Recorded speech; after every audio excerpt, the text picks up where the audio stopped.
Once upon a time, in a sun-dappled forest, a tiny ant was hauling a huge piece of bread, making her way slowly but surely back to her home. High above, a cheerful green grasshopper was leaping from leaf to leaf, humming cheerfully. He was living his best life, carefree and happy. Spotting the ant below, his curiosity was piqued. He bounced down beside her. "Hey there, little ant," he called out cheerfully. "I see you every single day, and you're always working. One day you're gathering grains, the next you're fixing your house. And look at you now, carrying that massive piece of bread.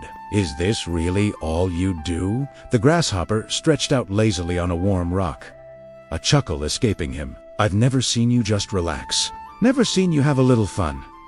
Life is for living, you know? Why work so hard all the time?" The ant paused, carefully setting her heavy load on the ground for a moment. She wiped a bead of sweat from her brow and looked at the grasshopper with a calm, steady gaze. "I'm collecting food for the rainy season and the long winter ahead," she explained patiently. "I'm making my home strong now, so that later I won't have to suffer. It's just 4 months of hard work, and then I can live in peace for the next 8 months. The grasshopper laughed out loud. "Who knows what tomorrow will bring? What if you're not even around by then? Why worry about something so far away? Live in the moment. That's my motto." The ant simply nodded, offering no further argument. She picked up her piece of bread again and continued on her journey, a picture of quiet determination. The next 4 months flew by, just as she had planned. The ant worked every single day. She tirelessly gathered food, reinforced her home, and prepared for whatever the future might hold. She missed a few sunny days, a few cool breezes, but she kept her eyes on the prize, a secure future. And then, just as she had foreseen, the seasons changed. The rains came. Thunder cracked across the sky, and torrential downpours turned the forest floor into a muddy swamp. But the ant, she was perfectly safe. She sat inside her warm, dry home, surrounded by all the provisions she had gathered. She was comfortable, peaceful, and completely ready for the challenging season ahead. But the grasshopper, his story was very different. He had nowhere to go. The leaves he once danced upon were soaked and heavy.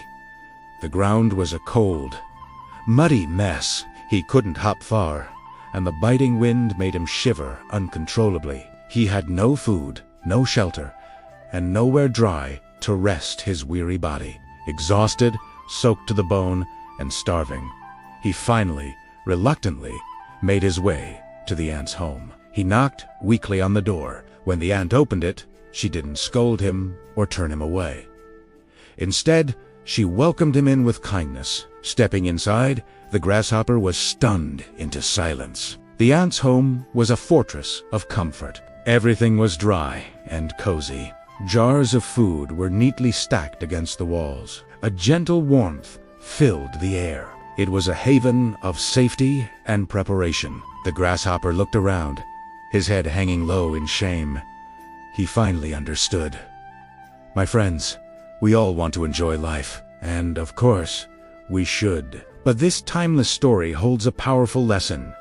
The work we do today is the shield that protects us from the storms of tomorrow. It doesn't matter if you're young and just starting out, or if you're in the middle of rebuilding your life. It is never too early, and it is never too late to start building the future you dream of. Every small, consistent step you take today can lead to immense peace, strength, and freedom tomorrow. So, I want you to ask yourself a simple question.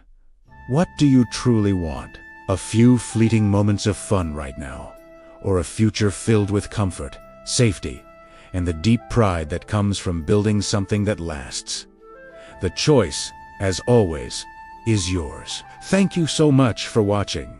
If this story resonated with you, please give this video a thumbs up, and don't forget to subscribe for more content to help you build a better future. We'll see you in the next one.